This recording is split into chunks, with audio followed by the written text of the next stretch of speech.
Feel to Connect serasa rumit. Perkenalkan, saya Novel Arin Kusuma Aji memberikan rekomendasi buy terhadap saham PT Era Jaya dengan potensial upside sebesar 41% dari harga saat ini di 453 diproyeksikan akan meningkat mencapai Rp616. Rekomendasi ini didasari oleh tiga katalis utama. Yang pertama, transmisi 5G dorong permintaan smartphone. Yang kedua, transformasi bisnis B2C dan diversifikasi perkuat mood. Dan yang terakhir, iPhone dongkrak penjualan Era.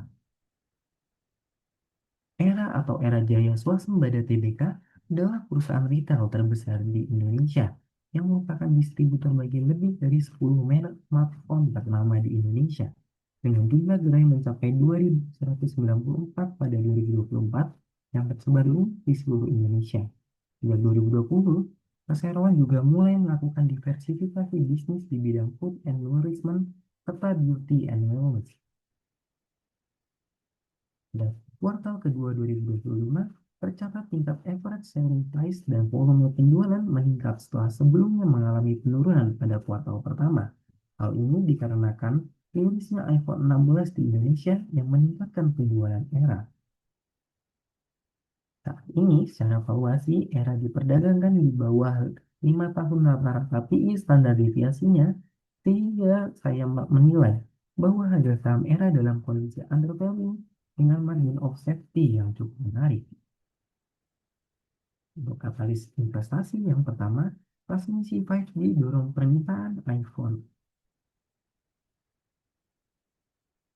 Industri informasi dan komunikasi mencatatkan pertumbuhan tertinggi keempat dibandingkan industri lain, dengan tingkat pertumbuhan sebesar 8,39% mengungguli pertumbuhan PDB nasional yang bertumbuh sebesar 5,11%, didukung dengan sektor komunikasi yang berkontribusi sebesar 25% terhadap konsumsi rumah tangga dengan tingkat pertumbuhan 6%, yang merupakan tertinggi kedua secara sektoral.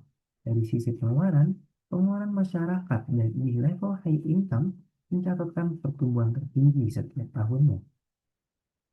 Pasar telekomunikasi Indonesia saat ini memiliki potensi dengan jumlah pengguna internet yang diproyeksikan akan terus bertumbuh dengan CAGR 4%. Selain itu, penetrasi 5G yang masih belum optimal membuat Komdigi menargetkan penetrasi akan mencapai 15% pada tahun ini.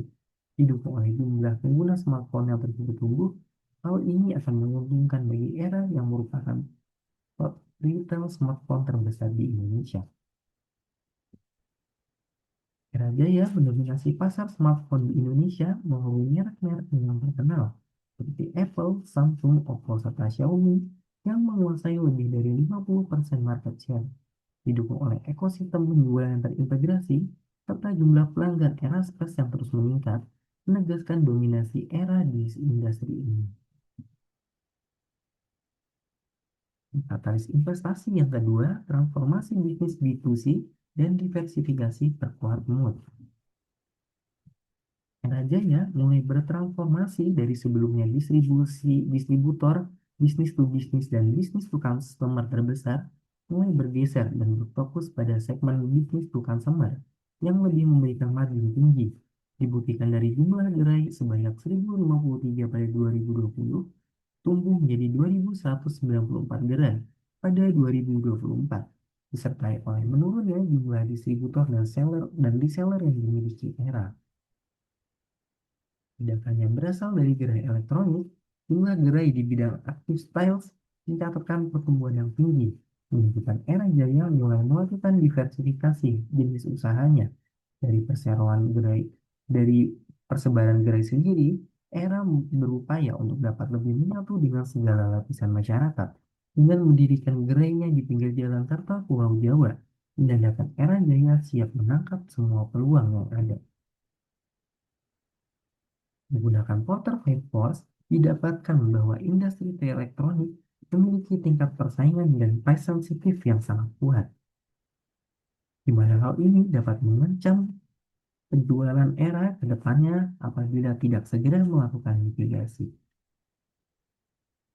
Dari sisi ESG, tercatat bahwa Era memiliki program keberlanjutan yang dinamakan Lentera di mana era berfokus pada peningkatan sosial serta lingkungan yang membuat era Jaya memiliki skor ISG yang sangat baik sebesar 14,7, jauh lebih rendah dibandingkan pesaingnya di industri retail. Untuk katalis investasi yang terakhir, penjualan iPhone dongkrak penjualan era.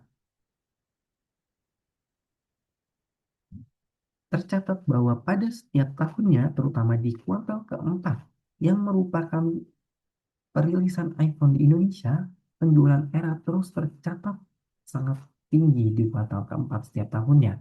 Namun berbeda dengan kuartal keempat di 2024, di mana penjualan iPhone di Indonesia yaitu iPhone 16 terkendala oleh aturan TKDN yang mengakibatkan iPhone 16 baru dirilis di Indonesia pada kuartal kedua 2025.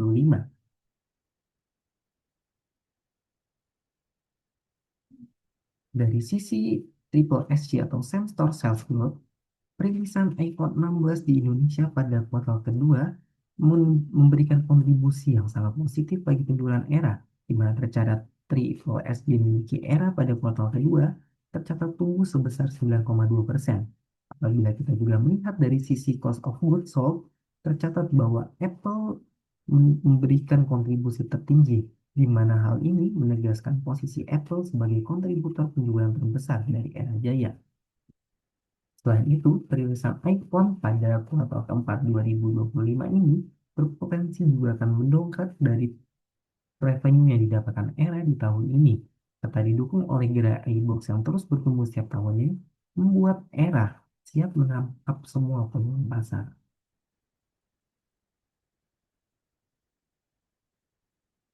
Segmen telepon seluler dan tablet diproyeksikan akan tetap menjadi komponen utama dari pendapatan era yang diproyeksikan akan tumbuh dengan CAGR 7,3%. Dari sisi solvabilitas, era tercatat memiliki rasio hutang yang moderat dan diproyeksikan tingkat total liabilitas terhadap ekuitas era akan mengalami penurunan pada 2027 setelah melakukan pelunasan utang obligasinya. Era juga terus berupaya untuk mengembangkan cakupan gerainya, terutama untuk untuk meraih pasar yang lebih besar. Menurut saya, memproyeksikan rasio CapEx terhadap cash flow dari operasi akan berada di kisaran 0,3 kali. Saya juga menggunakan Semi-Jauzi Export untuk memprediksi perusahaan yang akan dilisting. Hasilnya didapati bahwa era memiliki fundamental yang baik dan jauh dari risiko kita.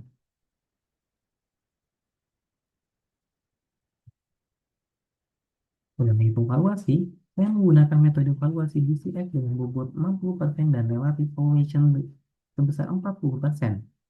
Dan didapati bahwa tingkat W asetnya yang dimiliki era berada di angka 11,19%. Dan juga cost of equity 15,7% yang dihitung menggunakan CAPM. Serta cost of debt sebesar 7,97%. Dengan asumsi terminal growth rate, saya menggunakan beberapa indikator seperti Indonesia Population Projection, average future inflation, serta growth in capital stock per effective labor yang dihitung menggunakan metode Saul-Swan model. Hasilnya didapati bahwa perhitungan valuasi DCF menghasilkan tingkat valuasi yang wajar bagi era Jaya sebesar Rp626 atau upside sebesar 39%. Selanjutnya menggunakan relative valuation dengan tiga kriteria berikut, yaitu bergerak di industri retail, market cap di atas 1 triliun, serta beroperasi di Indonesia. Menggunakan rasio keuangan PE ratio serta price to book value, didapat di bawah harga wajar yang dimiliki oleh Era Jaya berada di Rp651. Yang terakhir, dari sisi resiko investasi, tercatat Era Jaya memiliki 7 resiko investasi yang penting. Seperti yang pertama, yaitu resiko dari kondisi makro Indonesia, yang kedua dari resiko operasional, resiko finansial, serta yang terakhir resiko regulasi dari pemerintah, di mana Era Jaya perlu melakukan berbagai mitigasi yang penting supaya dapat meminimalisir dampak dari resiko-resiko tersebut.